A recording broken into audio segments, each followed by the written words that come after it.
Welcome to our meeting, and let's, the first thing I want to start out with is to see what questions there might be. Today is the day for questions, okay? So you're welcome to ask questions, but let's just keep them on point, so that, in other words, it's really practical questions, best you can. And if you don't have questions, hopefully you do, but if you don't, we can count on me to be able to ramble. So, who has a question about anything we've been doing? Or actually it doesn't have to be to what we're doing here. It can be anything in your spiritual practice. Yes? What about when doubt creeps up? Yeah, which it does. I mean, it's the natural. The thing is that we have this. Fred, you might want to repeat can you hear the question? I could. Yeah. Oh, okay. Yeah. No problem then. Okay, that's great. So the question was, what if doubt arises? Can't hurt to restate it, so to make sure I'm understanding it. And what this amounts to is that ego has no interest whatsoever in what we're doing, because there's nothing in it for the ego. As I told you yesterday, that doesn't mean there's nothing in it for the unit, because I can tell you that my experience through this unit is ecstatic a lot. I mean, compared to the way it used to be, there is no comparison.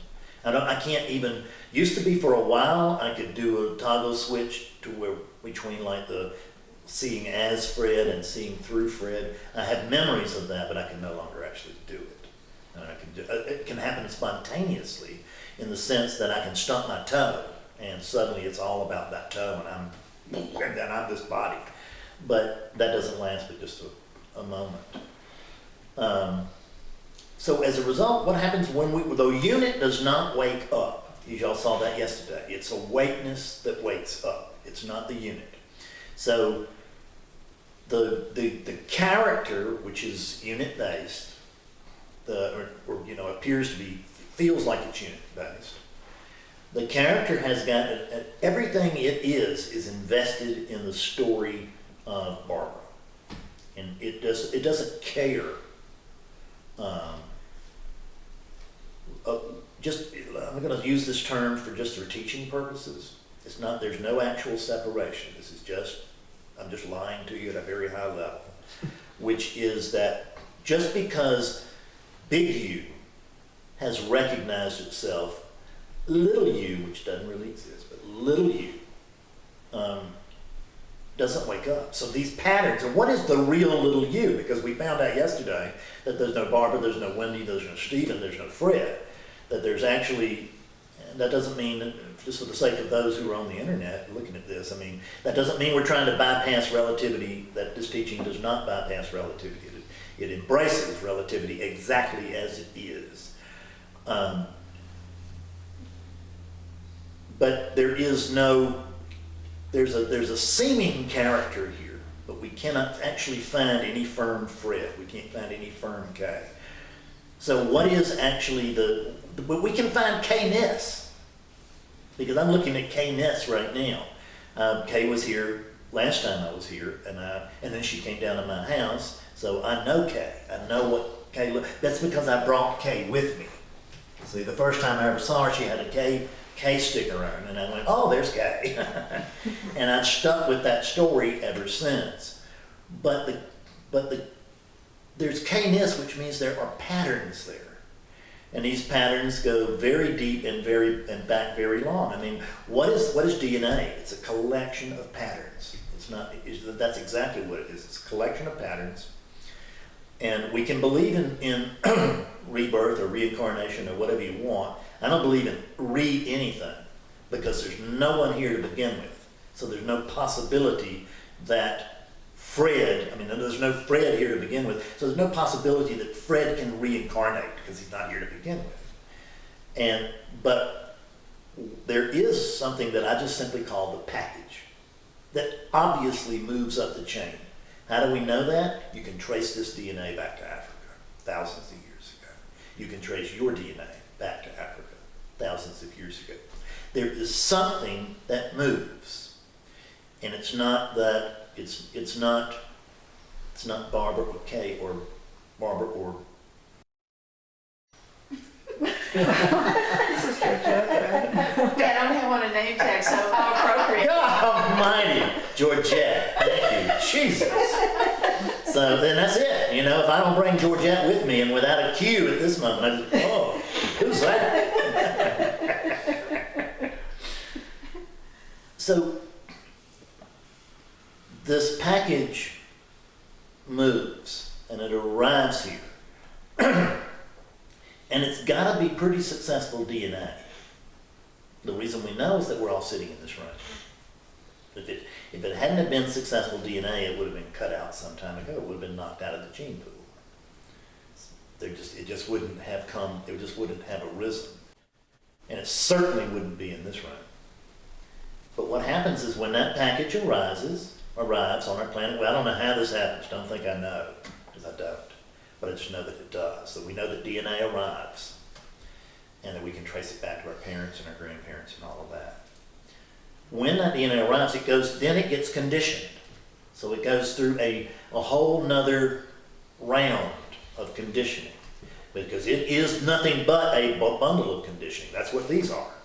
This is conditioned space. And that's what we think about what we say that when we say that. It's conditioned space. In other words, we're not saying that this is other than space. We're saying this is conditioned space. So when that conditioned space arrives in the form of a child, it's then treated in a very, very specific and individual and unique manner for the next however many years.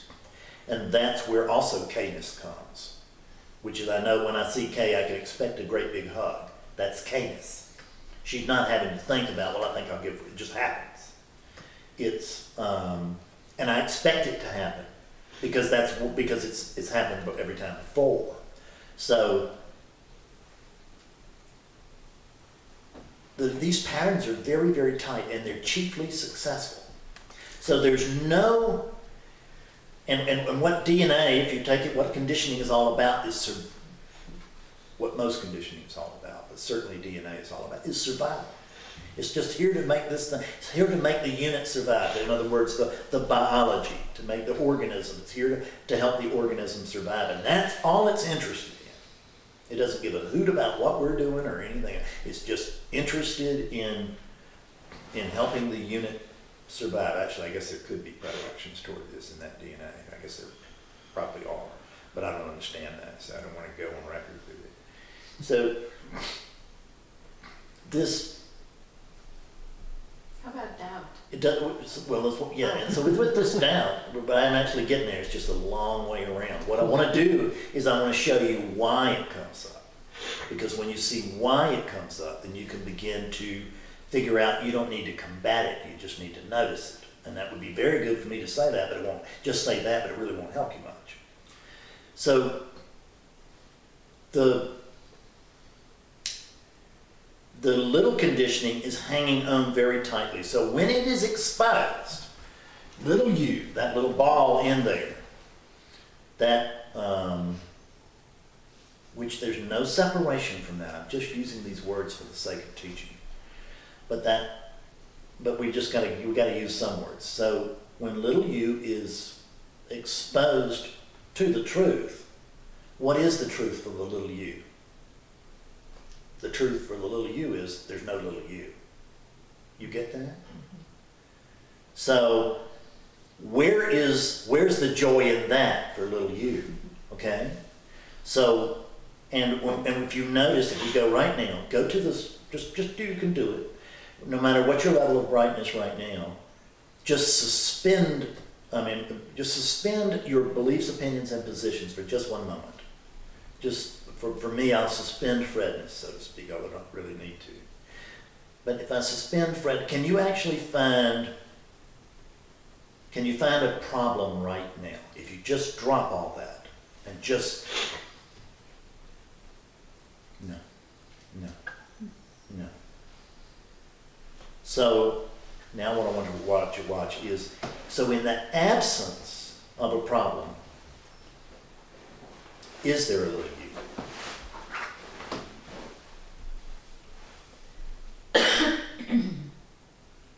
There's just this, isn't there? So what is this little you at heart? It's this, isn't it? It's the voice in the head. It's the voice in the head. And it's saying, it shouldn't be like this.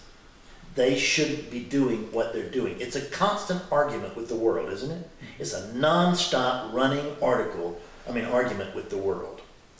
Because as long as it's got an argument about the way things are, it's alive. And what happens is that we're so conditioned to not pay any attention whatsoever to what is, and only pay attention to what we think about what is. That's what we really pay attention to. We blow right past our experience in every moment. And what we pay attention is what we think about our experience. And this is that is the core of delusion. Because we pay attention. We had this some yesterday in our awakening session, where we were paying attention to our thoughts instead of our experience. And I got you reoriented to know, pay attention to the experience, because the thoughts are just coming in. They're hammering in, and they want to have a part in this, and they have no part in this. So, as a result of that, go back to that DNA thing. There's no you, but in other words, there's a change of pattern happening here. Because this is like the book of undoing, the book of unknown. This is the undoing of you. This is the undoing of little you. That's what we do here. And with that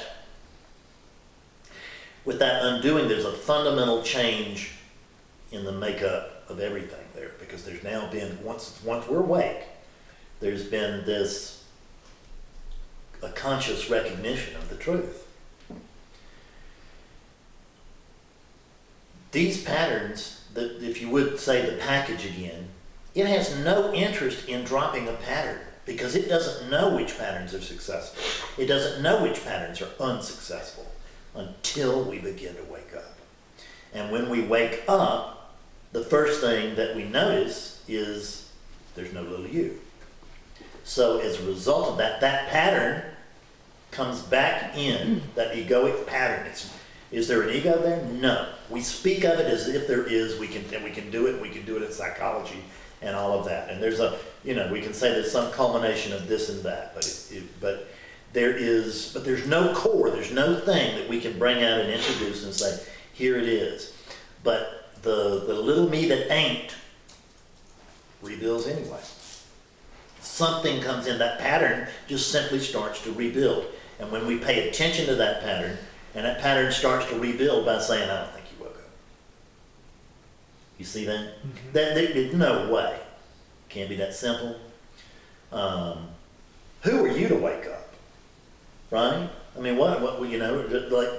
you're not worthy of waking up. I mean, you're just a person. What about, we're supposed to be saints and sages that wake up. I mean, it's always been rare. It must be rare now. But when I say it's always been rare, do I actually know that? We don't actually know, do we? I mean, I'm not saying the package wasn't around, but I can tell you I wasn't around 2,000 years ago or 3,000 years ago. I don't have any idea. And even the historians are just a lovely guess. I mean, we can know some things, but really what was going on now, hell, I don't know what's going on now. I have no idea what's going on here. I'm just complete blissful ignorance. I have no notion. I don't have any idea why I'm here. I don't have any idea why you're here. I've got stories about why we're here. But once again, as we said yesterday, this is like a group of red blood cells getting together to discuss the heart and what we can do about it. It's just nuts. But this is the paradox of non-duality, is that it makes no sense. It makes perfect sense here and no sense over here. Is there anybody in this room who yesterday had any doubt that they had seen the truth, that they were knowing the truth, that this was the truth and this was it? Was there really any doubt? No. So, because when you're exposed to it, it's just as we've always heard, it's self-confirming. And you go, oh my God, this is it.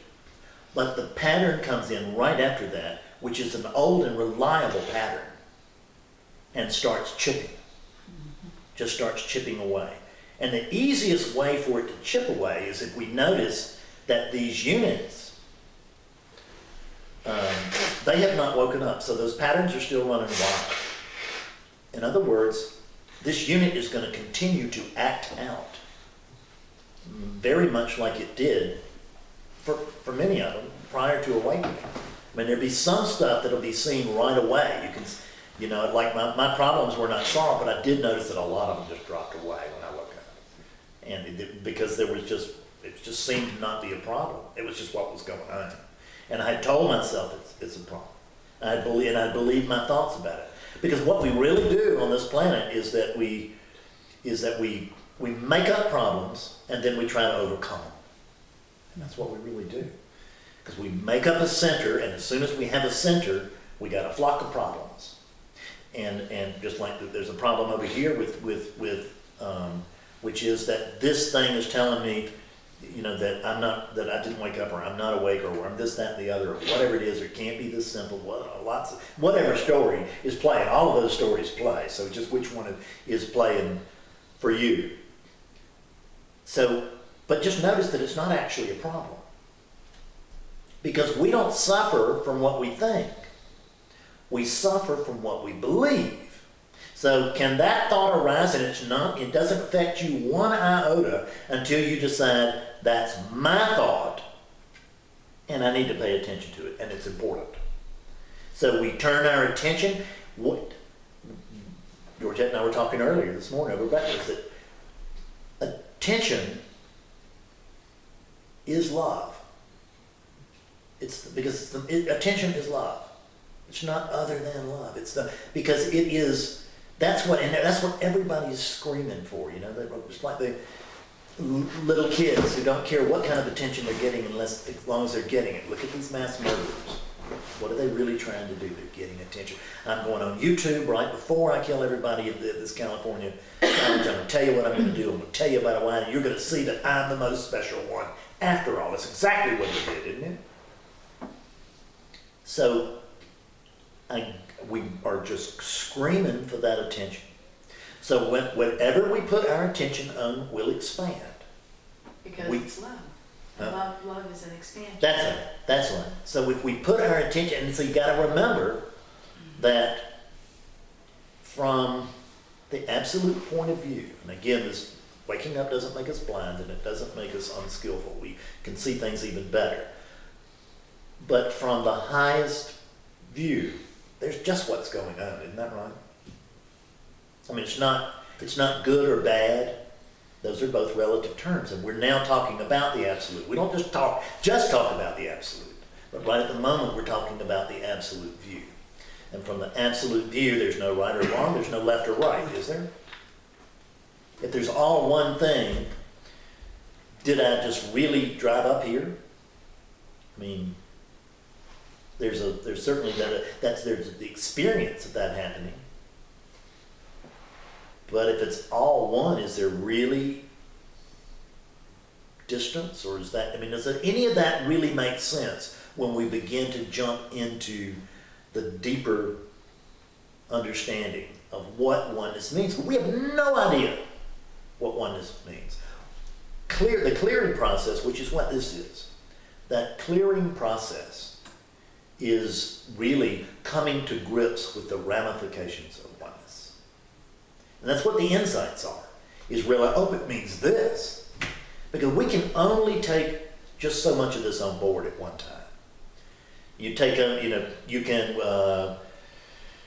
Georgette and I were talking about another teacher last night who just got wiped out when she woke up. I mean, just boom. In other words, that personality was just gone. It's not anything out of envy, you know. I mean, it just was. She had to be looked after and taken for. She's still having to learn how to live all over again. If you ever read there's a famous book, and I can't remember it, I've read it, about the woman who was stepping on the bus in Germany. Suzanne Siegel. Suzanne Siegel. Yeah.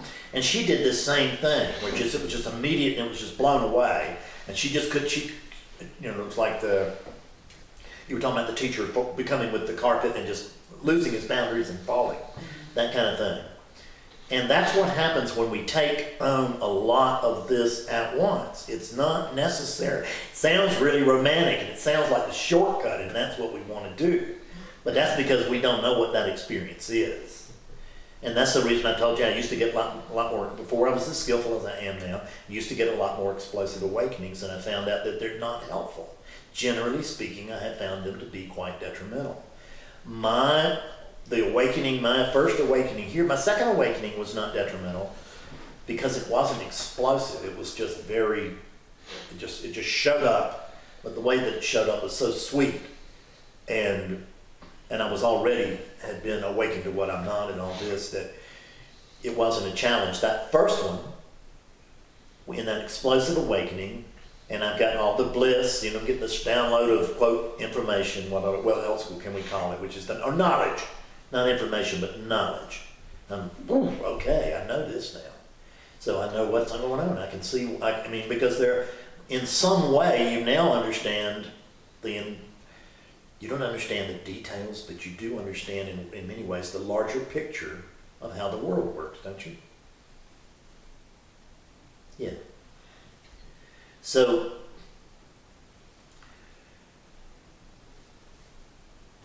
the clearing process is really what we're doing here. This is really just bringing the mind and it's introducing more and more of this to the mind so that the unit can actually begin to live what it sees. Because this is our difficulty, is that, I like to laugh about it, but it's absolutely true that for the first 2 or 3 years that conscious awakeness was as a term, was flowing through. I was frequently appalled at the way that this unit was living because I knew better, and it would just be stupidly selfish. And I would go, and I know, that's not right, and the whole time I'm doing it. The body is doing it anyway. And I got to recognize that I'm not that body, and the body has not woken up. The body will never wake up. So what essentially happens is that when we wake up,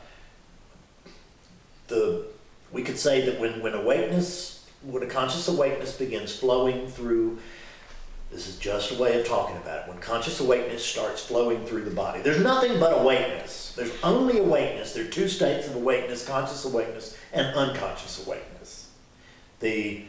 When conscious awakeness, in other words, when awakeness comes awake to itself, and the truth is seen, then this unit becomes a window, so to speak. It is a window. There is an opening, and there's not actually a unit that's opening here. But there is a broad, deep, wide, or whatever you want to say, wide opening here. That's what you're listening to.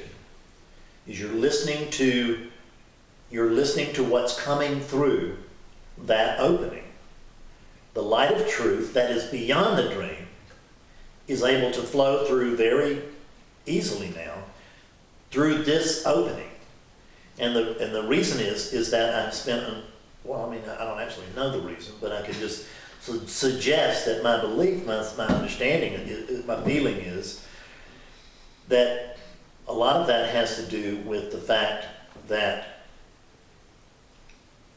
there had been a lot, just like all of you. I was not, I wasn't walking down the street. I was a seeker when I woke up. I was looking to wake up, and I woke up, and I knew what it was when it happened. It didn't come out of me out of nowhere the way it does for some.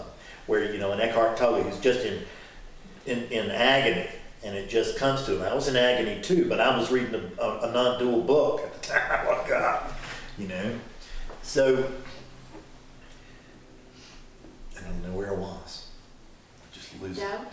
So So, well, the doubt is just simply that culmination of this. And if we believe it, the doubt grows. Whatever we put our attention on grows. And it expands. So if I'm putting my attention back on consciousness itself, which is what I did with you yesterday, when we would get sidetracked, bring you back to the experience of consciousness itself. Because if you look at it, if you notice it, talking about awakening is not effective. I mean, it's not efficient. I can't say that it doesn't work, because I actually am a product of that kind of thing. It certainly appears I'm a product of it. It's certainly the constructs that I had about spirituality and everything prior to the awakening became very valuable. The context became very valuable after awakening occurred. But I have no idea where I was. But coming back to the experience. Oh, so this talking, and just for the viewers, I don't do this. It comes through, and when it stops, we're left with Fred, and he knows nothing about this. So it is. Tell me again where I was. The experience of consciousness. Yes, because talking, what I call talk and tell spirituality, it just doesn't work that efficiently. And that's not anything. We need every teacher that we've got, and we need every teaching that we've got. We know that because we've got them, and it's perfect. But it's not what's happening here. This is not a satsang. People will looking at this will think that it's a satsang, and in a way it is. But we've already woken up before we had this meeting. So now it would be true satsang, which means that meeting, that coming together of truth. Again, just different molecules of the same body coming together here. And obviously there's just one thing going on. There's no leaders. There's nothing else. This isn't a leader. It's not special. The only reason that this opening is here, the only reason it can function through there, is that the Fredness, the Fred that appears to live here, or the Fredness, that conditioning or whatever, has just simply learned that it's beneficial for it to just drop. I mean, I can't do it. I don't have to do it, but it has to be seen. Because it's pretty much dropped. But it's not anything I wrestle with on a daily basis. But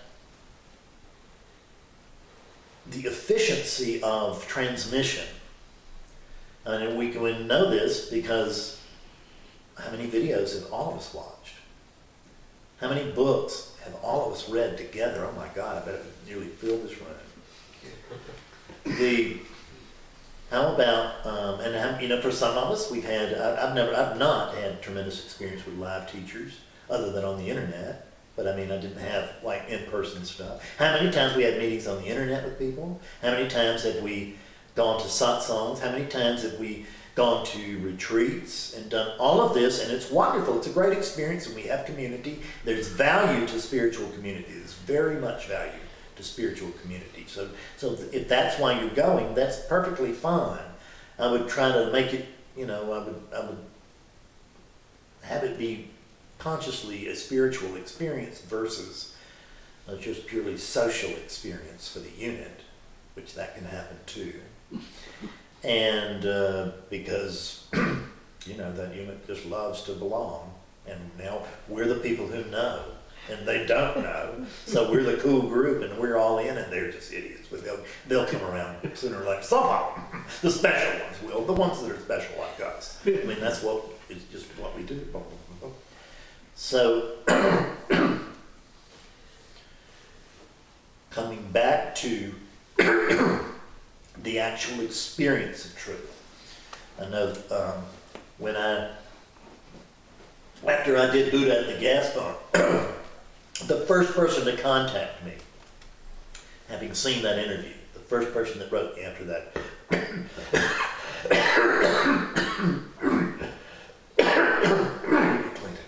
Kleenex, please. And the contacted me, and thank you very much. I've got it, Georgette. And the, I got caught up with the coffee. So the first woman that contacted me after having seen me unload at the gas pump, she wrote me and we had a session, and she woke up and she woke up very well, but it was not an easy awakening, because she was the unit was in a lot of misery. Let's just say her name was Susan, and it wasn't, but the Susanness was experiencing life as a lot of suffering. Susan is what but we could just say, for the sake of easy talking, that my client was experiencing a great deal of suffering.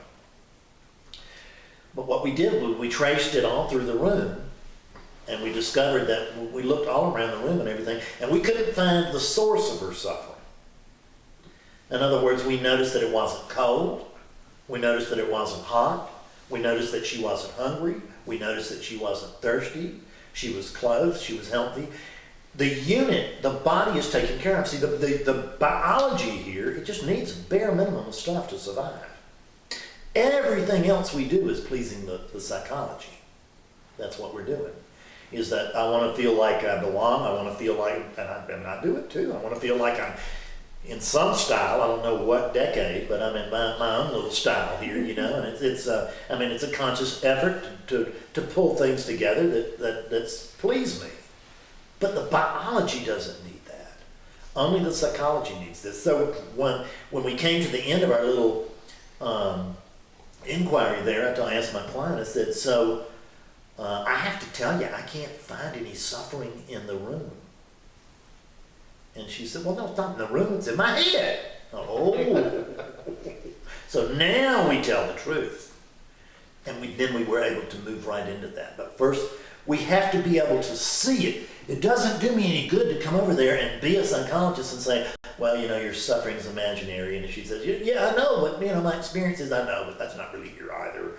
And it just as the non-dual, the absolutist who's teaching absolutism under the guise of non-duality, which is what we have a tremendous amount of, because we just get stuck on one view or the other. We come here stuck on relativity. When we wake up, it's a natural shift to move into the other side, to shift over to the other side of the same coin, which is no. Now everything's absolute. This is the only thing that matters. Non-duality is all-embracing. It includes everything. It excludes nothing. So the relative and the absolute are both here. Neither view will transfer to the other. So that's a long way to having answered a question about doubt. My God, 45 minutes later, it's like, well, that's. So what you do is, now that you know why doubt arises, you just leave it the hell alone. You don't do anything about it. The primary thing that you don't do is you just don't believe it. You can choose to believe it. At every moment, we have a choice. Once we wake up, we have a choice that we didn't have until we woke up. And that choice is, I get to look at the world from the eyes of Fred. I get to look at the world as the body, or I get to look at the world through the body. Either way. In other words, when I look through this body, what I'm doing is I'm using the body camera. So let me show you an exercise. This is a really, really fast way to get back to clarity. If you just have noticed that you're just off and everything, and you want to and you think, because what happens when I get cloudy after having an awakening, I start to get cloudy. So I'm starting to get cloudy, and what's the very next thing that comes up? Well, you shouldn't be cloudy, right? This isn't right. So now what's happened is I'm now right back in the dream, and I'm in resistance to what's happening right now, because what's showing up right now is confusion or cloudiness. And that's what's happening. And I go right back into that and say, well, this shouldn't be happening. But I think it's an awake me that's saying that. It's not. It's the ego come in the back door criticizing the ego about the ego's behaviors in the ego's dream. I mean, it's just unbelievable. It is a dog chasing its tail, chasing its tail, chasing its tail, around and around and around. So a good way to get off of that, a merry-go-round, is to, this is a cell phone, an iPhone here, and you can see that I've got my camera on, and everybody can see that it's just looking, the cell phone is just, I'm panning the room with the cell phone, and you're able to see what it's seeing, so to speak. What do you think that my cell phone is thinking about what it's seeing? What do you think my phone camera is thinking about what it's seeing? Not funny. Nothing. It's not thinking anything, is it? So, what about how many things is my phone camera seeing? How many things is my phone camera seeing? Millions. Hundreds. Is it? Just one. That's right.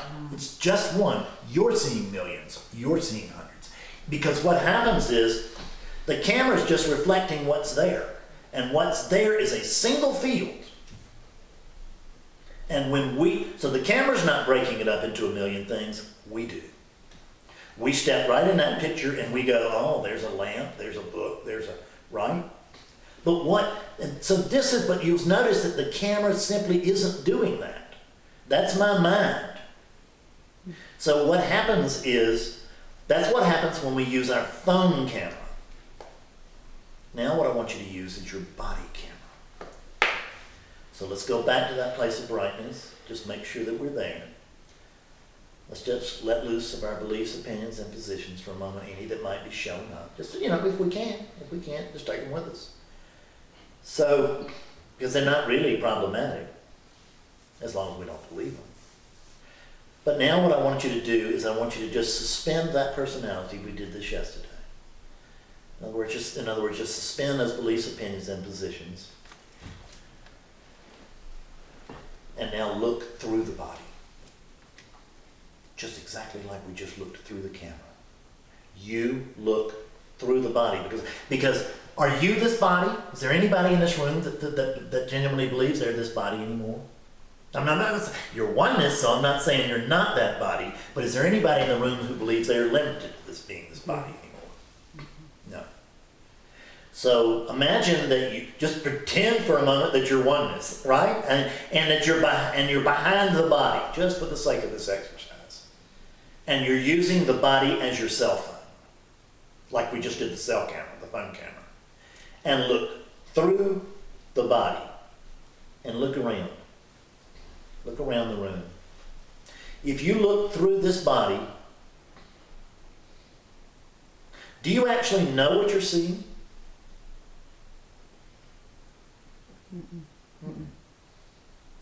This is that unknowing.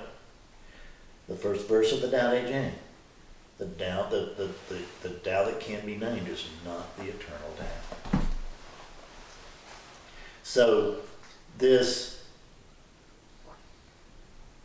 what we're seeing here is we know we are, don't we? I mean, we know we know we're alive, whatever this is. And I say we, because that's the experience, but we can just say I, which is the truth. So when I say I, I'm speaking for all of us, if you will.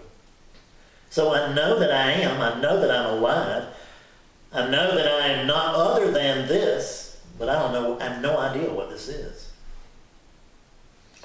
Now I can bring in Fred and he can identify everything in the room and he can also show me the problems with it. And he can show me why things should be other than the way that they are. But I can't know any of that until I have a center.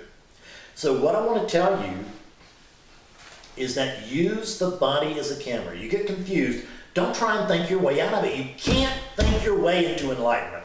Hello, you cannot think your way into enlightenment. We cannot figure this thing out. It's unfigure-outable. So what we can do is we can represent ourselves with the truth, with very high hopes of that truth having its own effect. I don't have to do anything with the truth. I just have to see the truth again. This will work even, this thumb camera, body camera thing will work even if you have not woken up. Because what you can do is that at the very least, if you do it and or you're attentive with it, you'll automatically, you are now automatically in the witness state. You see this? You're just witnessing. You don't even know what you're witnessing. Because see, this body is actually, it is a camera. That's why I'm telling you to use it as if it's a camera. We don't have to pretend it's a camera. It is a camera.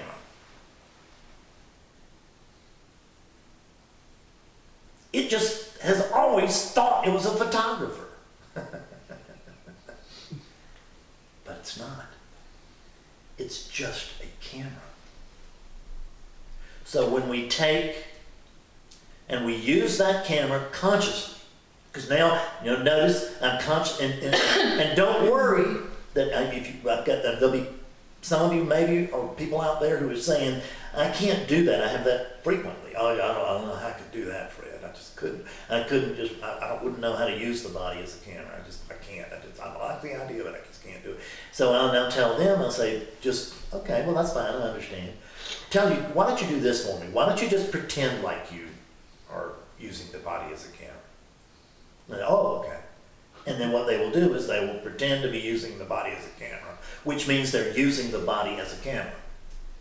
And they will see the truth. It doesn't make any difference. We're back to that idea that if I lift weights, it doesn't make any difference whether I believe they're going to build muscle or not. They simply will if I do that exercise. But I can't sit in my chair and think about lifting weights and expect to get muscle. I've got to lift the weights. Same thing with this. Thinking about that exercise is maybe worse than worthless, because now I think I've got a solution and it's not working because I'm not doing it. I'm thinking about it.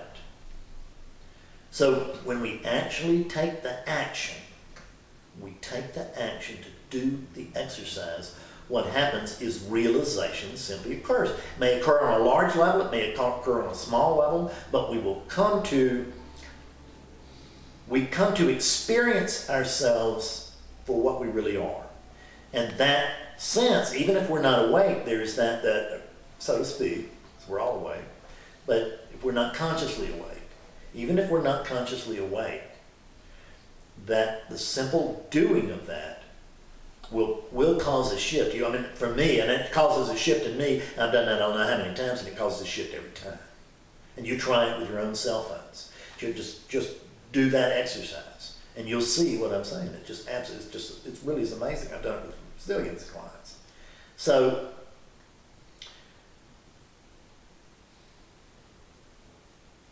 show and tell is what works. And what we do here is show and tell, but that's what you need to be doing at your house too, is show and tell. Because we leave here and we go, man, that show and tell thing Fred does, that's great. Man, I wish I could remember everything he said. And it's not going to operate, won't work from memory. Do what we did. And when you do these exercises, like some of the things we did yesterday, some of the things we're going to do today, attention practice, which we're going to do later today, that's when you'll get the benefit. And now, for God's sake, let me shut up and take a second question. Sorry. I told you we could count on me to ramble.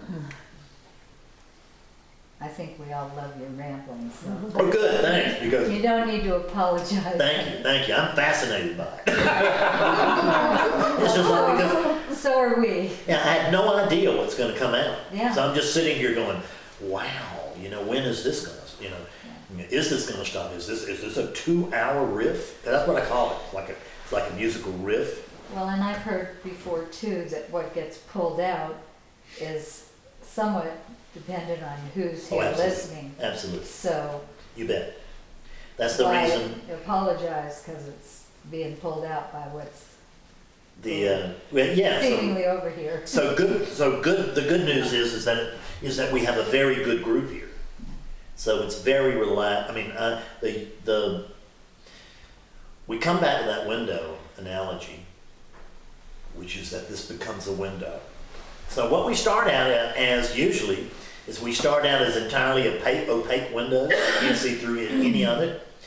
And then there's a glimpse. We get a glimpse. That's the way awakenings will begin to show up for most people. But I've had many people that have never had a glimpse at all come to a broad awakening or while they were with me. But I had glimpses first, and lots of people did.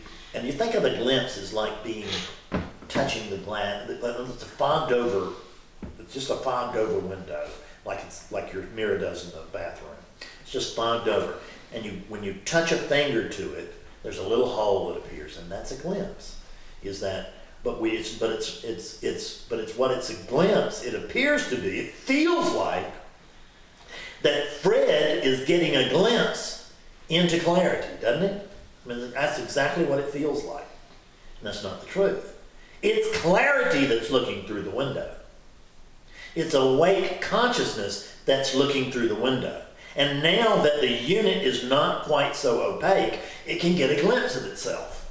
I mean, and it gets and it's like, oh, look at that, and there they all think they're me. They all think they're themselves. Whereas from the view of clarity, obviously, there's just one thing going on. There's no mystery there.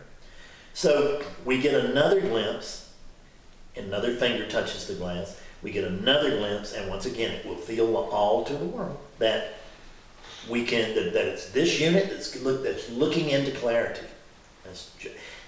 Every spiritual truth, I hate saying every, but every major spiritual truth, certainly, that I have ever discovered is 180 degrees away from what we were expecting. In the same way, because we come to awakening sessions, and we're all expecting to wake up these units, thank God. What a slow unit. I mean, they put it in front of the best teachers in the world for decades, and the damn thing just won't wake up. What's wrong with this unit? And so we hear about, that there's something new. Now, somebody can wake up my unit, and we go see them, and they can't wake up my unit. And because nobody can wake up the unit. We can only wake up awakeness itself. So, when we get a nice wipe of the glass, and we see now very broadly. Clarity sees very broadly into itself. And what is clarity is noticing is the dream. It's clarity's dream. It is consciousness's dream. Can't be other than consciousness's dream. There's nothing but awareness, consciousness, awakeness, brightness, whatever you want to call it. There's nothing but that. So it's witnessing its truth. In the same way that I told you yesterday that I was holding the Fred unit here was a secret for 24 years. Fredness was a secret for 24 years. And it couldn't wait to wake up because we knew it was going to be even more special than it had been up to then, which was remarkable as that could seem. And it was just going to be a really special unit there, and it knew that it should have an angels and trumpets moment, because that's the way it should occur for me. I understand that I hear it doesn't always occur, but that's the way it should occur for me. And I'm holding out for that angels and trumpets moment until I can wake up to the truth of God. And what happens is the truth of God actually wakes up to the fiction of Fred instead. So, this clarity, going back to our window analogy or metaphor, is that once we wake up, then there's no point in looking for our true nature anymore. I mean, there can be a pattern there that can be strong that it could happen again. It did with me. I won't pretend it didn't. Pretty much everything that you can do that will screw up an awakening, I did, because I didn't have a teacher. Nobody was talking about after awakening, post-awakening. Everybody was talking about how to wake up. Since everybody was talking about how to wake up, I thought when I woke up, that's it. I'm done. Time for me to be a teacher. New Buddha, sign up here. But I discovered that that's not the truth. And there are lots of things I did. Again, that's the self that doesn't exist came right back, built up, and now I became the enlightened guy.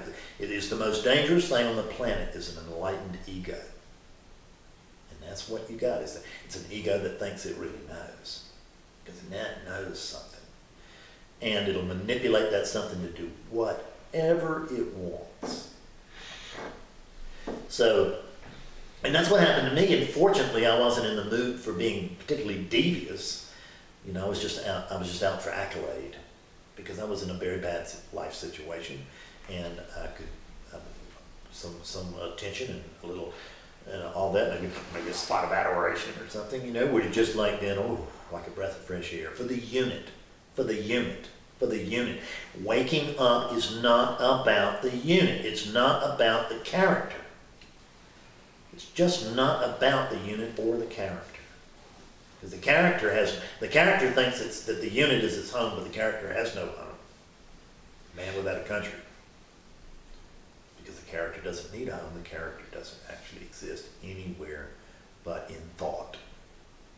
And thought primarily, if it's not just simple constructive thought, it's what isn't. That's what the world of thought is about. It's about what isn't. And that's where we spend all of our time. We don't know anything about what is. We talk about, oh, well, you know, you got to live in what is, and this, that, and the other. What do you mean by that? We don't have any idea what that means. We've never spent a day in what is. This is what isn't. And that's where we spend all our time, is paying attention to this. I put my attention on that. This doubt expands.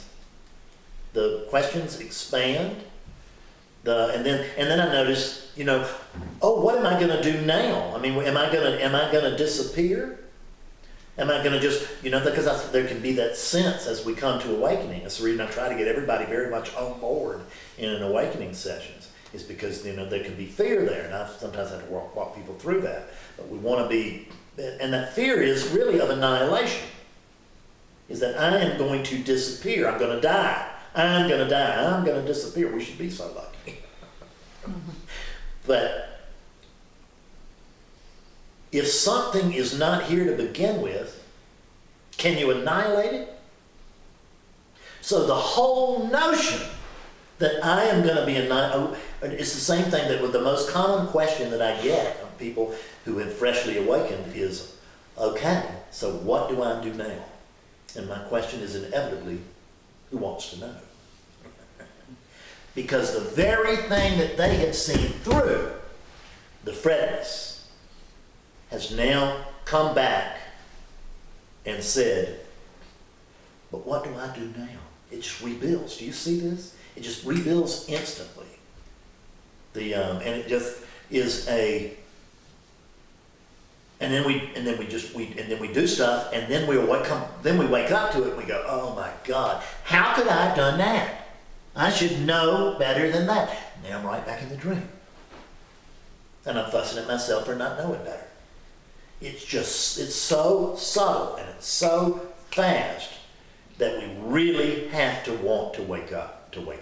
We really have to want to clear up. Because this is not it's not the easy part now. You know, I mean, Barbara and Georgette have been through a bunch of these sessions. Both of y'all have been through 2 awakening sessions. I mean, and this is the willingness to continue to open. It's not that, okay, I got it, I'm crossing it off my life list, I'm going to swim the English Channel, climb Mount Everest. I woke up, great, good job. It's not about the unit. Somebody give me a little spin.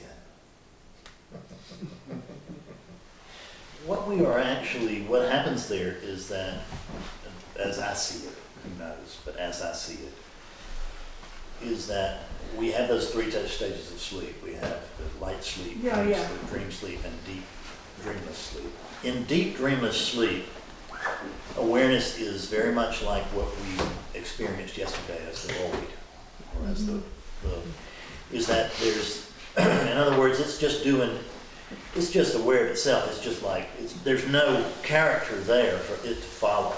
So there's no one to see that, oh, I see that I'm awake. Now there can be a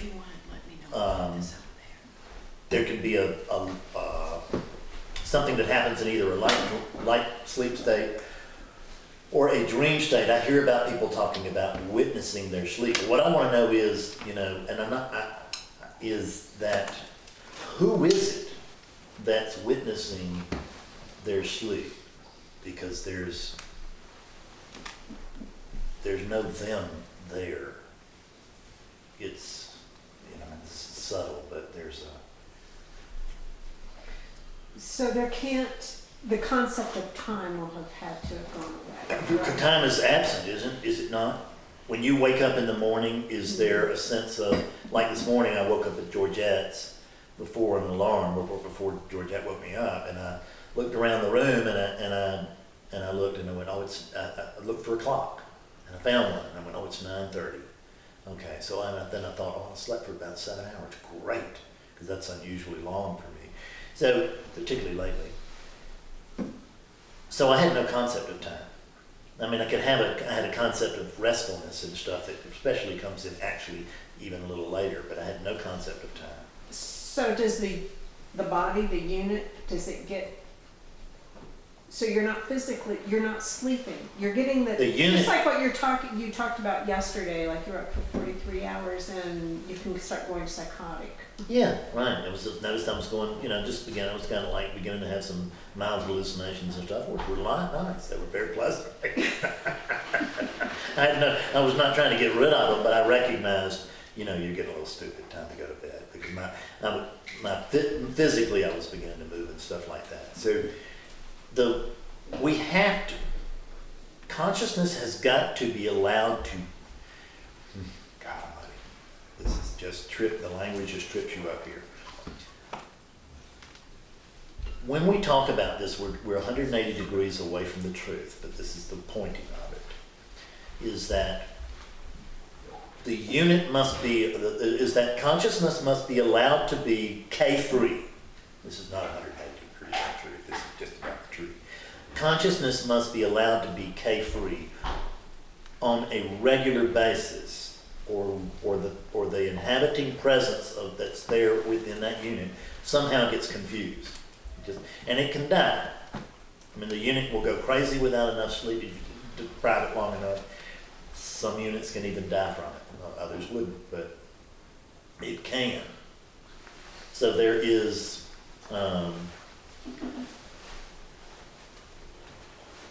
there's being and there's being K. There is the sense of being, which is that sense of aliveness right here, right now, stripped away. And there's the sense of being K. And being can only stand so much K-ness. The way that it will look, and or K can only stand so much K-ness. Whatever the patterns can only stand so much K-ness. It's got to be allowed to relax and just be, and not be K. That's a better way to put it. Or it'll just go nuts. So it has to go to that. It has to, quote, return to the unformed, and if that's not paradox, I don't know what is, but return to unconditioned space. And you mentioned that yesterday, the yin and the yang and the form and the formlessness. Yes, we're going to go into that today. Yeah, and so that's kind of what you're talking about, that Yeah, we're going going to. in and out of the form. We're going to do that today. Okay, Mhm. we're going to do that today. It would seem to me, at least my experience yesterday and today has been that it's kind of a mirror in our living, in our awake, speaking of awake versus sleeping in a bed, okay, life. And that if we don't have enough, if we're doing too much. Yeah. If we don't, I realized that Beautiful. yesterday, that it was so clear that what this body mind needs is real resting in the beingness to refresh it, just like a deep dream of sleep. That's exactly right. Because if you look at it, we talk about the fact that if you want to find out what's most important to you, just look at what you're doing. Yeah. Because you're putting your attention on it. And if you're putting your attention on doing, and that's what actually is happening here a lot, but at least I'm doing this, so to speak. It's being done through me. So at these moments like this, is just like, or virtually like deep dreamless sleep. Yeah. I mean, there's very, very little thread pattern here. you know, and it's just like, because the absence of Fred is what guarantees the presence of awake consciousness. And the presence of Fred is what guarantees the absence of awake consciousness. So we've got to, if we said this is the value of spiritual practices, is it just makes us stop doing, makes us stop working and stop doing this and stops the mind from just doing its little compulsive running long enough to at least make ourselves available to a miracle. You know, we're just running around, God almighty, I just wish I could wake up, I just wish I could wake up. A miracle has got to be. And it's just like, and we're not even available to a miracle. You see that? I mean, it would have to be a miracle beyond God in order to wake up, because there's no availability. This is also the same reason that I told you that the easiest way to move from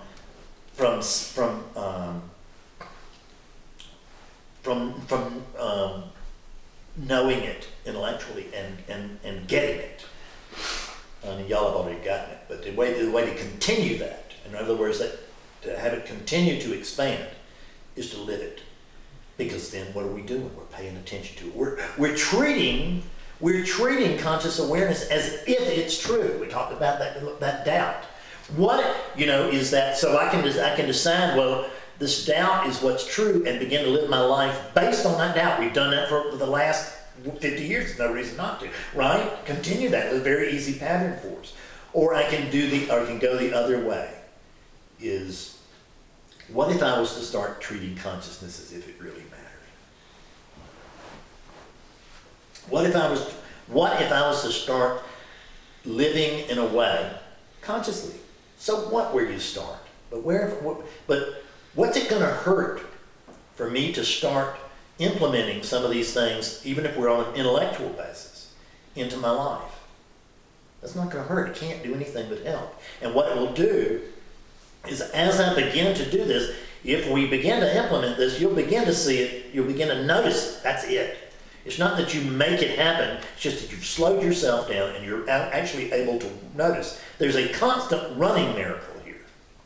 It's just, we speak of miracles, but the whole thing is just, I mean, it can't even be spoken of. It's just so grand.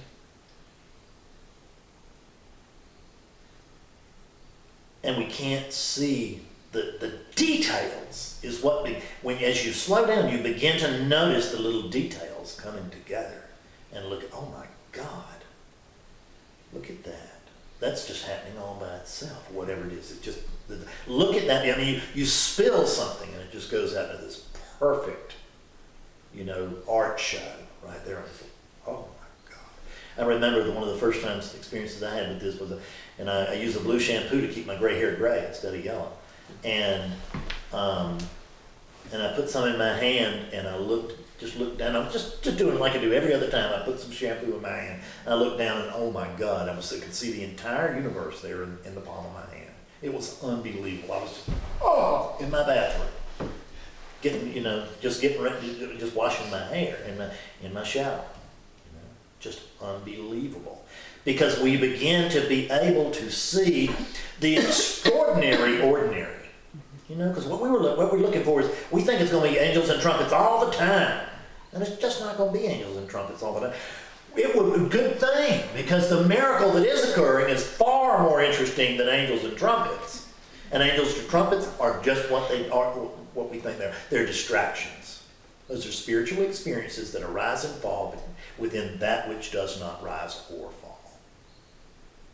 So now let's move on to what we talked about before. We're going to move on to attention practice. I want to save enough time to where we can get a good run of it in here. I'm going to join you, and you are welcome to comment. You're welcome to make comments in this, share your experience. If there's any kind of a question, please let it be extraordinarily relevant, because we don't really need to be, and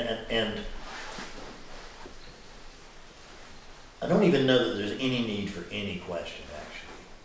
Let's see, so let's just do this. Let's see if we can not ask questions. Let's just see if we can but we can still comment like, oh my God, that's fine. It's encouraging to the others, you know. And what happens with me when I do this now is that, and it may happen to you, because it happens with a lot of people, is you may get a really profound physical experience out of this. I mean, it may be, you may get some bliss or some, somebody was buzzing with me yesterday, I forgot. I've been buzzing all week. Yes, right, exactly. So you may find a heightening of that, and it's a lot of fun. So, but that's not the point of it. I just say that so that we don't get distracted by it. Really. You know, it's lovely, fine, enjoy that part of it, but that's not what it's about. It's not about anything. I have to keep my eye on the time. I'm gonna leave a little after 3. Yeah, we're fine. My plan is to be done by 3 because I'm gonna get back today. So I'm gonna try and do about 40 minutes with this, or 35, something like that. So I'm gonna occasionally have to look at my watch, but that won't be a problem. If anything, if you have a cell phone or anything that might be on, please cut it off. We actually can't be disturbed, but it can certainly feel like we're being disturbed. So, because there's only this that's going on.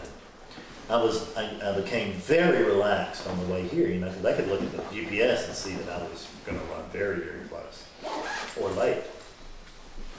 But it was just recognizing that late was an opinion. And I could only get you right on time. And the funny thing is that, and there was no stress, and I pulled into the driveway at 2 minutes till. I've seen that happen over and over and over again. Okay.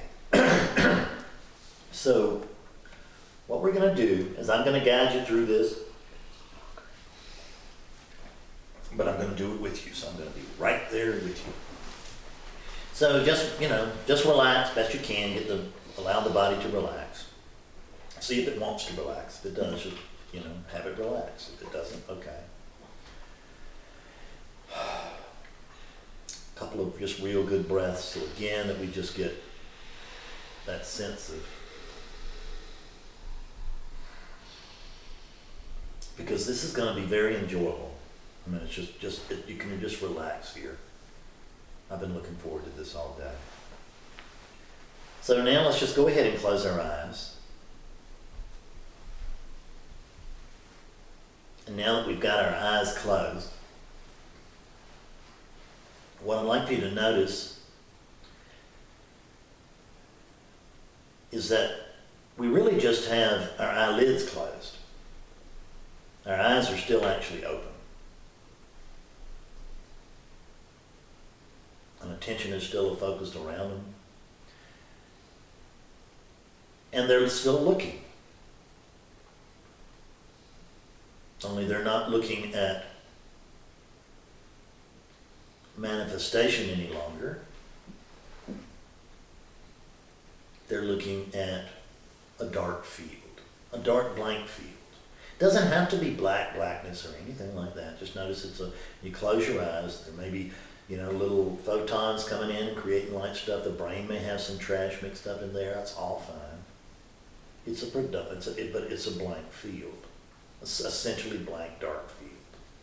So I'm going to call it the dark field, just because that's a nice, convenient term and it's not untrue. So is there anybody that isn't experiencing a dark field, seeing a dark field? Okay. So let's now, we just notice that dark field, and let's go out and see if we can find a boundary to that dark field.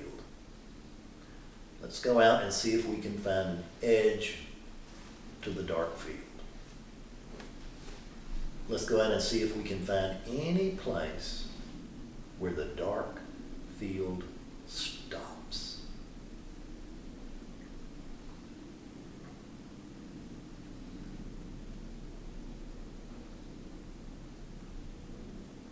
I have no sense of boundary whatsoever. Does anybody else?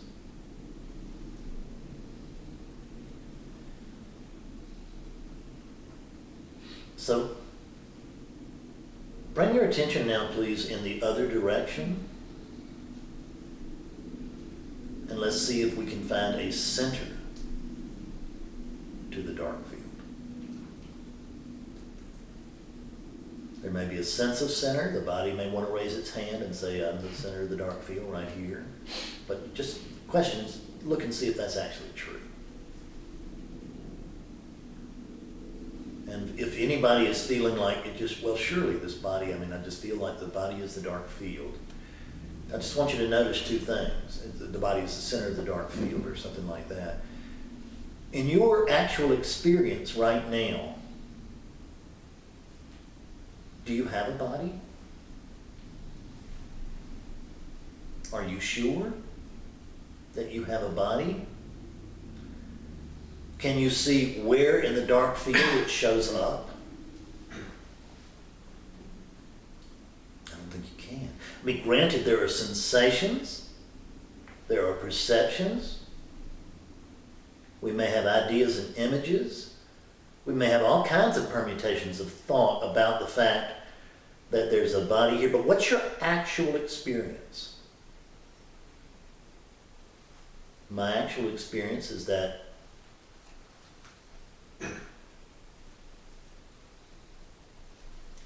it feels like I'm telling myself that there's pressure against my butt.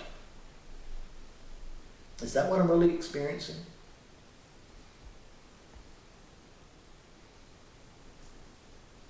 Not really.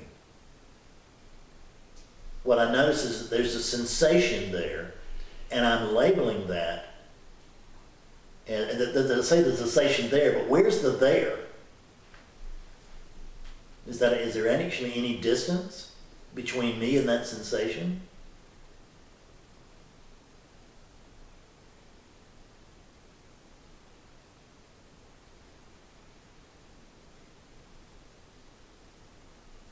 No. No distance between me and that sensation. There's actually no difference between me and that sensation. I'm just noticing an aspect of myself. I'm noticing that I have sensations, whatever I am. Because I want you to notice right now that this dark field, which has no boundary and no center, because let's go and look at real carefully. If it feels like there's a center. The first thing that we discovered was a boundless thing. So can a boundless thing have a center? No, because the center is always a relative point that is relative to an edge. We can't find an edge. So if we can't find an edge, then what we actually have is a boundless field. And that's a mouthful. A boundless field, what does that mean? Does it mean that we can have a boundless field and then we can have another boundless field over here? On any practical level, can there be two infinite things? We talked about this yesterday. We came to an agreement that there can't be two infinite things, not in any practical measure. So this boundless field, this can't be other than the infinite thing. In other words, it's a boundless field. It's not a boundless field. It's the boundless field. Because there aren't two or three. Now, there may be many fields occurring within this field, but they're not boundless. There are many fields, but they're not boundless fields. There's only one boundless field. And I just want you to notice that you just know that you are, don't you? You just know that you are. There's this boundless field. You know that you are. You know that you are this boundless field. How do you know that you are this boundless field? Actually, maybe you don't know that you're this boundless field, so let's just check. Is this boundless field that let's just say you're separate from it, is this boundless field that you're experiencing? First off, is this dead or is this alive?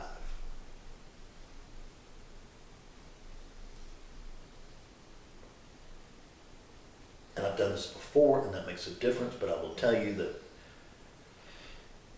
my body is back to high quiver. It's just, it's electrifying. It's alive. It's very definitely alive. There's nothing dead-like or corpse-like about this field.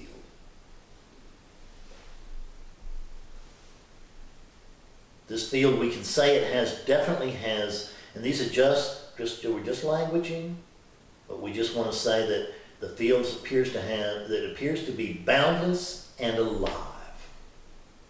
Matter of fact, it appears to be boundlessness and aliveness. Does it not?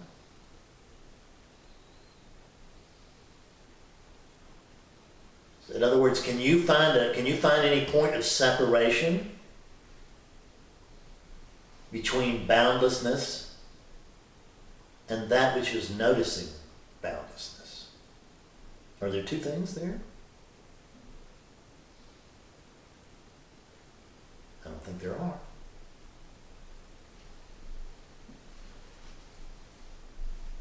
So how about you? Where do you fit into this picture?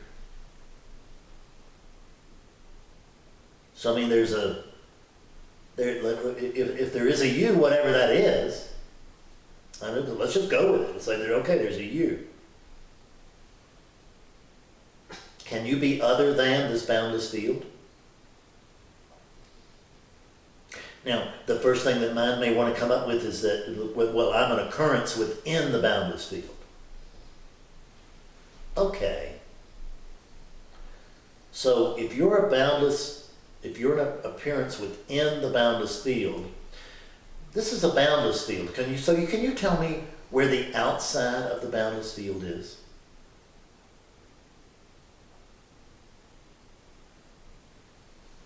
So does it even make any sense to say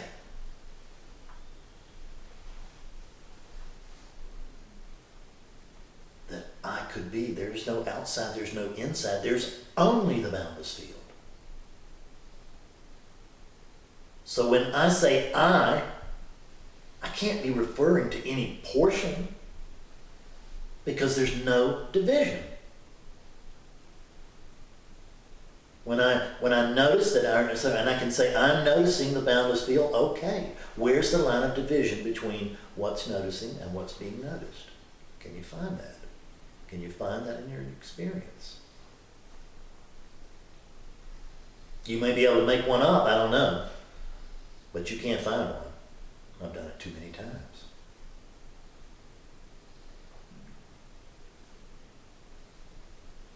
So there's this boundless field.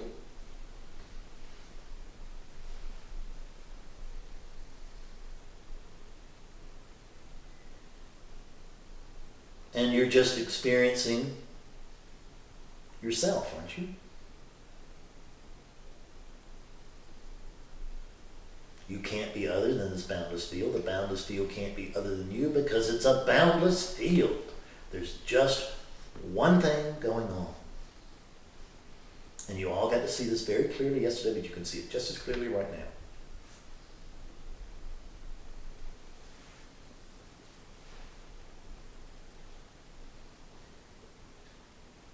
Because there's actually nothing else to see. And when we're talking about seeing, we're not talking about visually. We're really talking about being, but seeing is just a term that we use. But there's only this boundless field, and I notice that it's alive, and that I can't find any separation between me and this, quote, me and this boundless field. So me doesn't make any sense, does it? Because there can't be me without an other. There can't be an other without a me.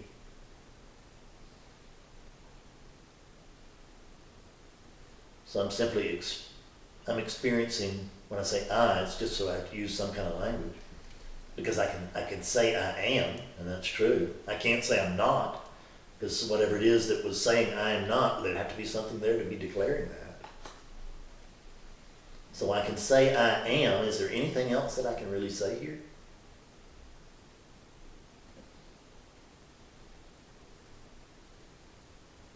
is there actually anything that I can know other than I am?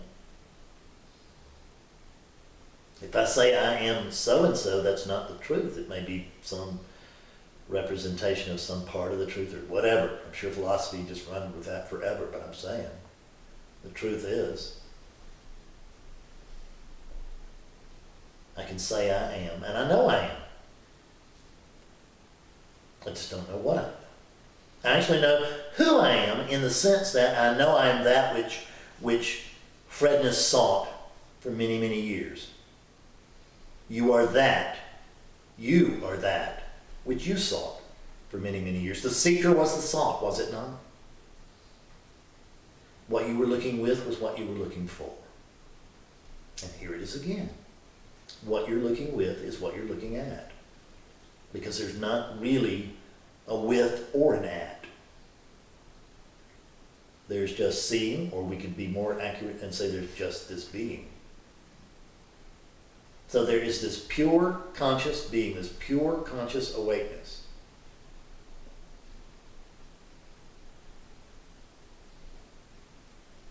And there's nothing else. Because right now, you're simply experiencing yourself. This is how you are showing up to yourself in this moment. The present arising is the lack of arisings. The present arising is emptiness. You are experiencing yourself as emptiness. When we experience ourselves as form, that form changes and shows up in many, many ways. And it's very entertaining. When we experience ourselves as emptiness, there's nothing to experience. There is only experience.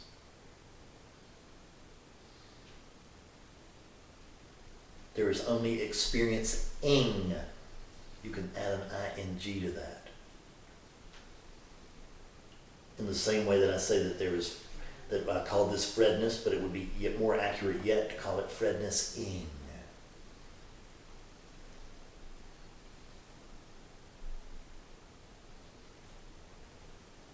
Because what you'll notice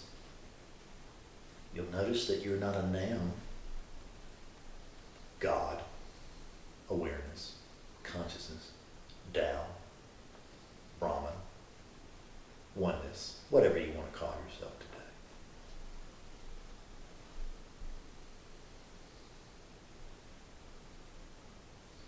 There's just this.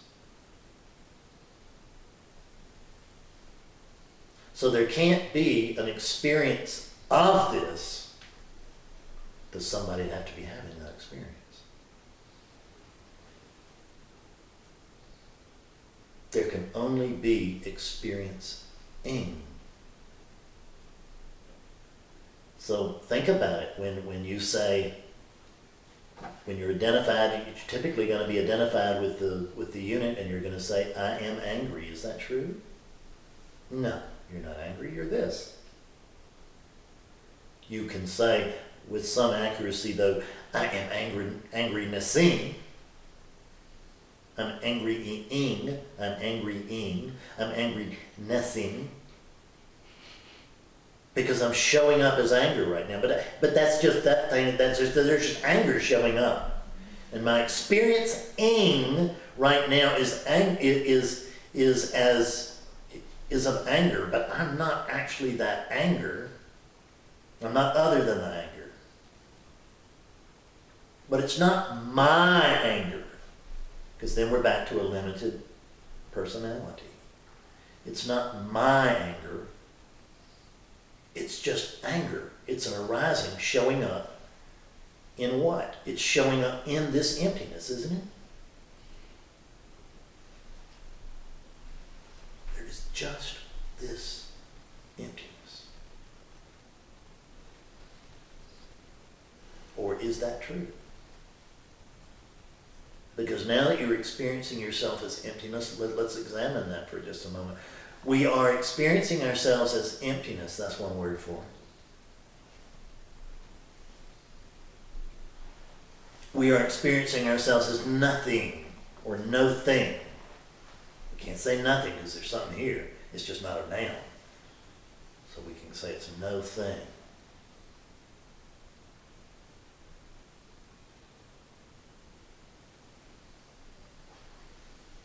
I'm just experiencing myself, we're experiencing ourselves, you are experiencing yourself. All of those words are as true as they need to be.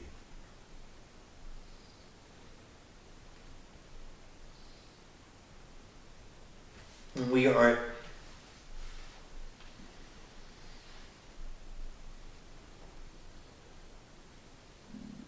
experiencing ourselves. This is how we're showing up. We're experiencing ourselves as the unmanifested. We're experiencing ourselves as unconditioned space.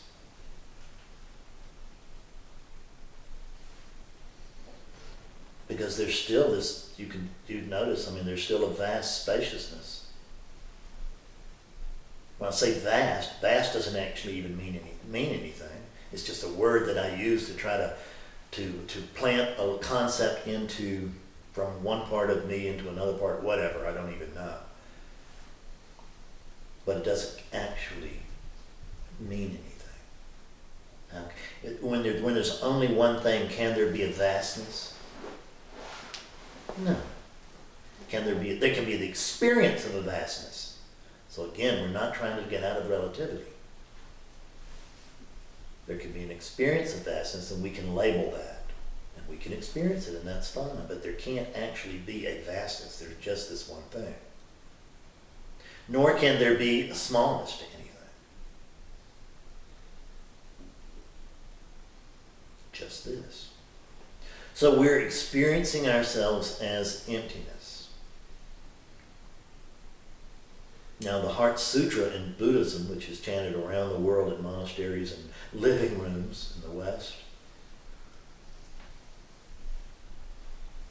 it tells us that emptiness is form and form is emptiness. It doesn't say that emptiness is kind of like form. It says that emptiness is form. It tells us that form is emptiness.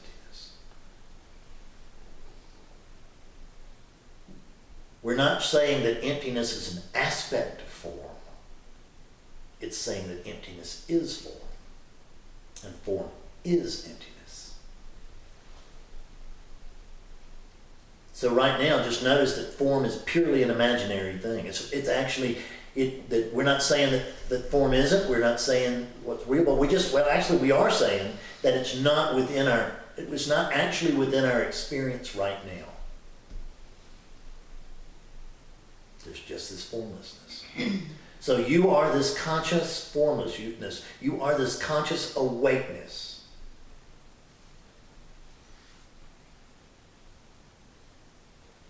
And we call it the brightness because it is self-illuminating. There's nothing that comes before you that wakes you up.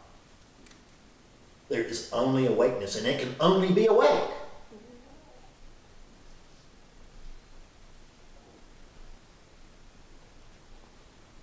So what I'd like for you to do now is just notice very consciously, put your attention, if you will, put your attention on the fact that you are this conscious awakeness.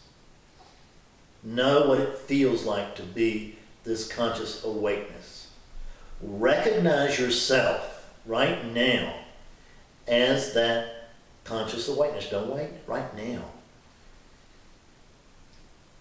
You can't actually experience, you can't experience anything that is more true than the fact that you are this conscious awakeness.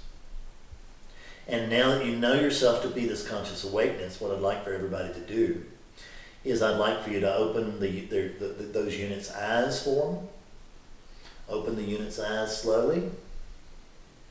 Start to look around the room.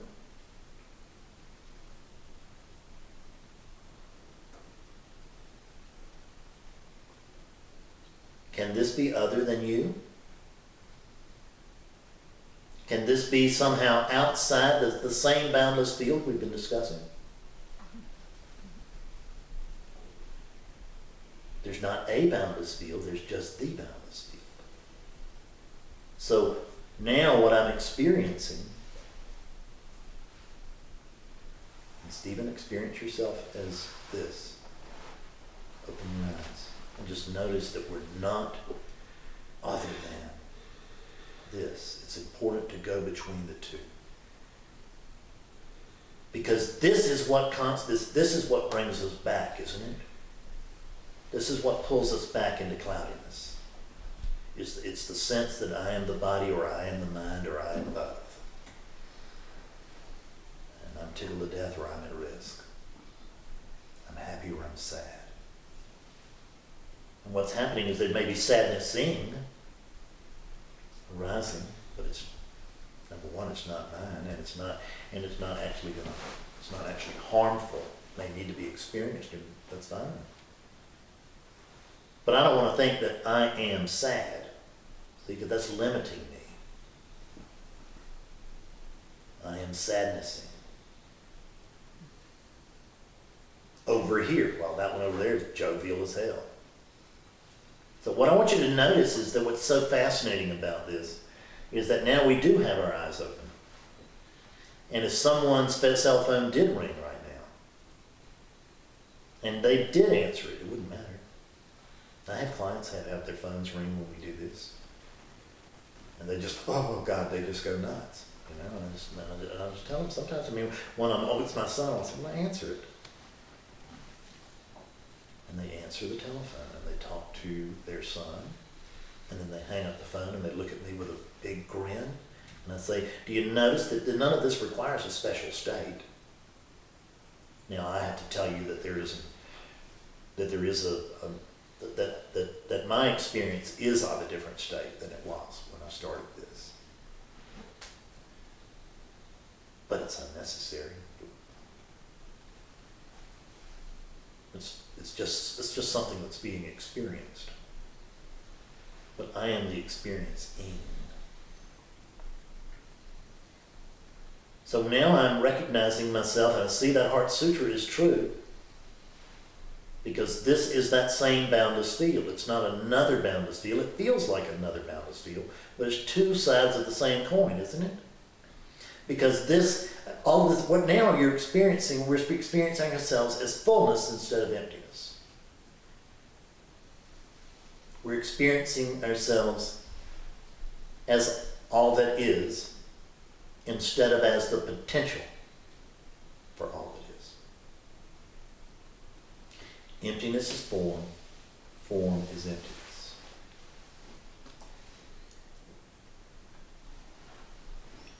We can experience ourselves as unconditioned space, which we've just done. But now when we raise the shutters to the other world, so to speak, on the other side of the coin,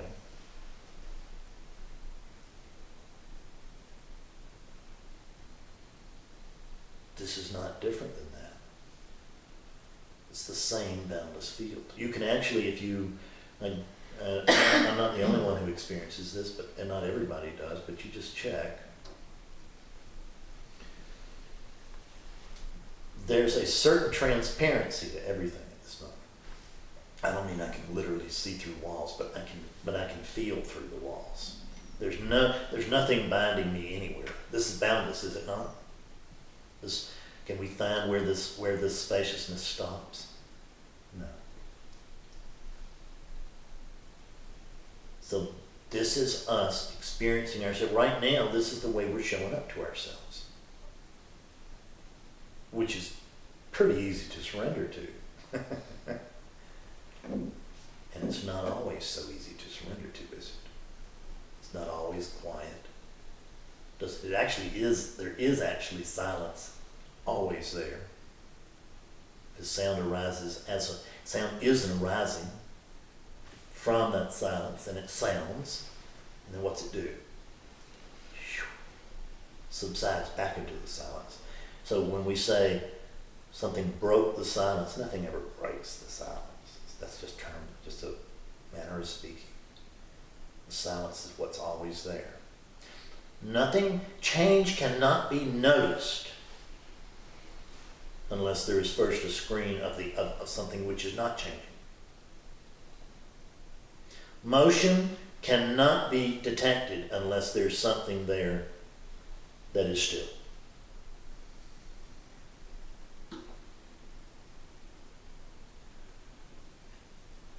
So it's not two parts of a thing.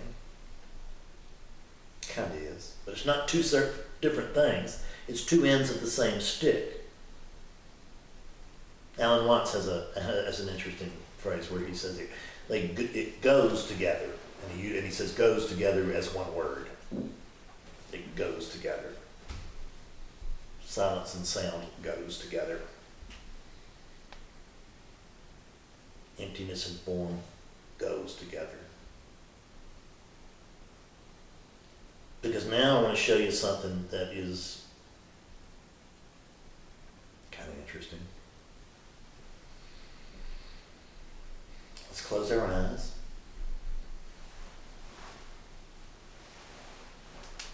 Let's just get, we don't have to connect to this thing. But it feels like we almost have to connect to it. Like I can move back deeper into it. And just notice that that's a story. Nothing wrong with that story, but there's no one to move deeper into anything. It's all story, which is fine. Tell the stories, but as long as you're telling stories, let's tell the most fun stories we can. Let's have it be a glass half full. It's a story.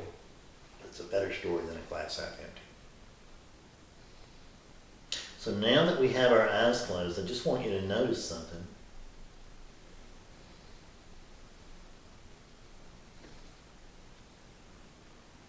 There is, when we talk about that there is form and formlessness, that's the way we normally think, is that there's form and formlessness, that there's fullness and emptiness, that there's unconditioned space and conditioned space, that there's the manifested and the unmanifested.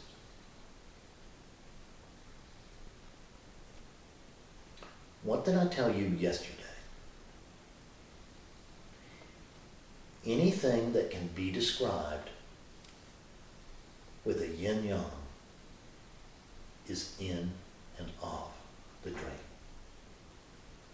If you can describe it as a pair of polar opposites, if that's the way you see it, then it's in and of the dream. Because this whole dream is a dream of opposites. That's why the yin-yang is such a good teacher for us. It just shows us that over and over and over again. And we have to see this stuff over and over and over again, because repetition is the mother of clarity.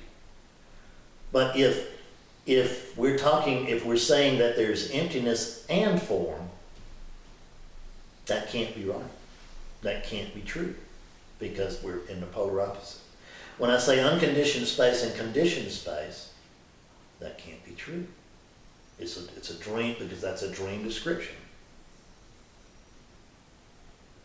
It's the same thing as saying enlightened, unenlightened. That can't be true. That's a dream description of something that's in the dream. It is the dream of opposites. It is the dream of separation. See how subtle it is?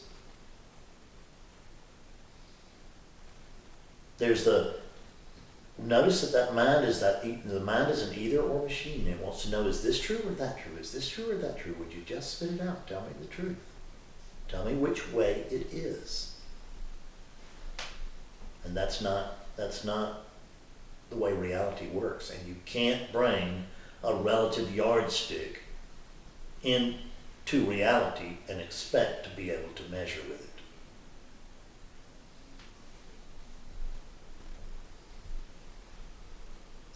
Because the first thing we do, we want to measure something, is that we invent a yardstick, and then we come in and we find out, well, this is 22 inches away from that.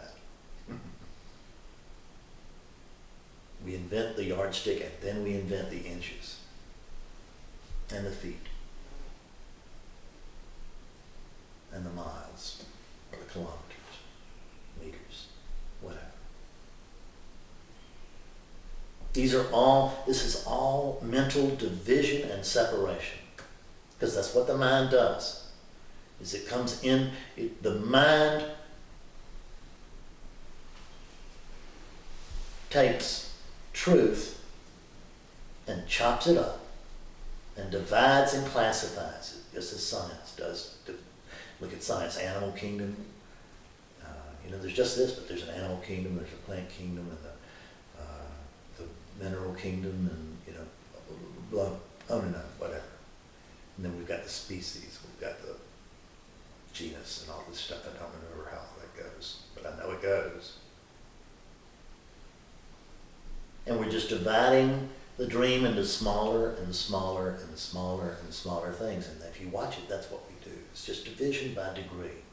It's a gradations. I'm a bookseller, and I can tell you, or still something of an internet bookseller, and I can tell you that a book has many parts. If you're looking at the outside of a book, there's the crown, which is the top of the spine, the heel, which is the bottom of the spine, and the little rut that is formed when the boards are connected to the paper or cloth of the spine. That's called a gutter. And then we'd have, as we say, the boards. And maybe it has a dust jacket. And when you open it up, that solid white piece of paper on the left, the solid blank piece of paper on the left, that's an end paper. And then the one that's moving, that's blank, that's a front free end paper, an FFE. And we can go on through there and we can look, but then we can break it down. And we can notice, man, look at this, there's just like pages, and look at this, look at this, I see what this is now. This is a container for words. But then if we look at it very closer, we can notice that the words are little containers for ink. And then we can notice, wow.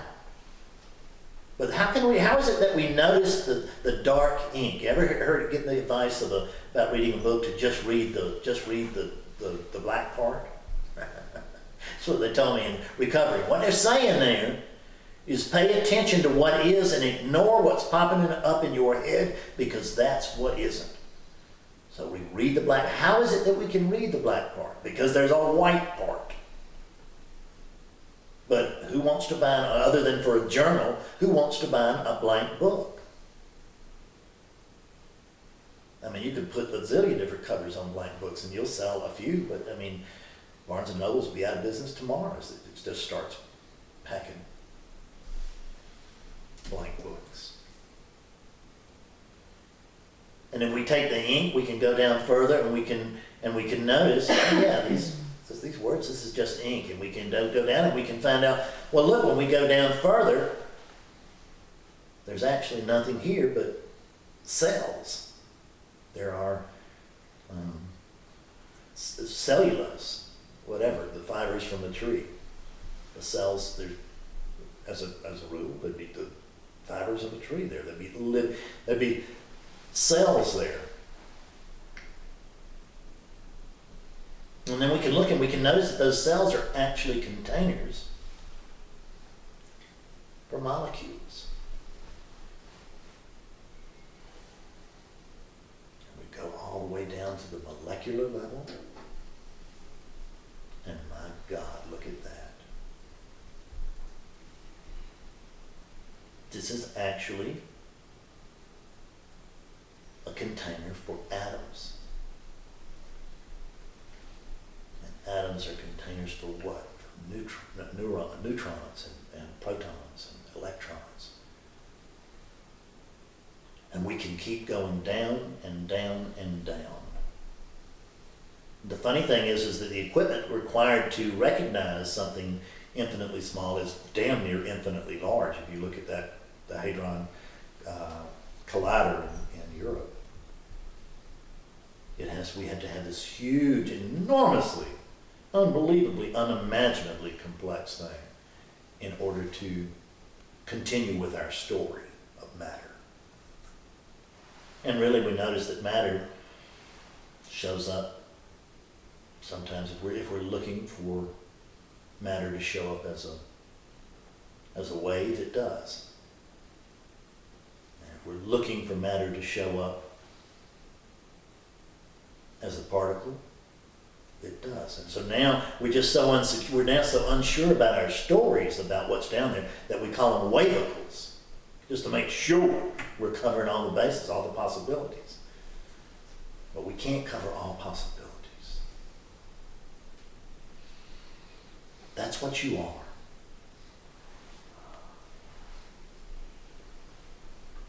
You are the potential for all possibilities.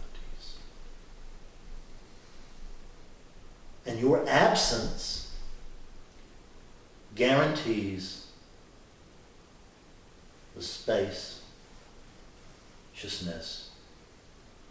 the backdrop, the white part of the book, the movie screen and not the movie. Guarantees the ability for other things to come. Now open these units' eyes. Notice that this is not other than you. This is you. And when you leave here today, you're not leaving yourself in this room. You're going to be driving through yourself all the way home. You'll be with you can't not be with yourself. It's just about whether we notice it or not. You'll be flying all the way home. Yeah. You'll be able to see it very clearly up there. Because we can. You notice that when we come out on a vista, there's a... Because we're just seeing how grand and big we are. We're just noticing it. That's all we're doing. Because we know that that's us. And we recognize, oh my God. This too? I'm this big? Yeah. You're that big and bigger. If bigger makes any sense. It doesn't, does it? No. Because there's nothing bigger or smaller. There's just this.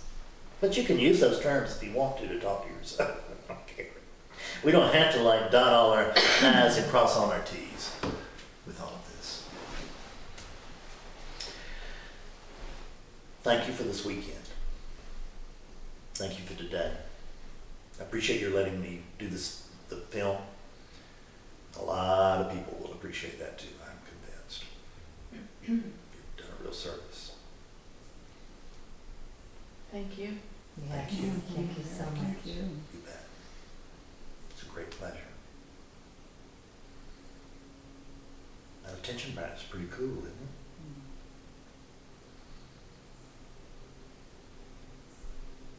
That's what you can do. Is you can do a version of that with yourself. And you can cut back to unmanifested, manifested, like with the elevator thing that I was talking about. Just because all you gotta do is close your eyes and just notice, oh, I'm this. And it's much easier to see, it's much easier to find it initially, with the eyes closed, and then the elevator stops. Open your eyes, oh, I'm this too. Because there's nothing but this.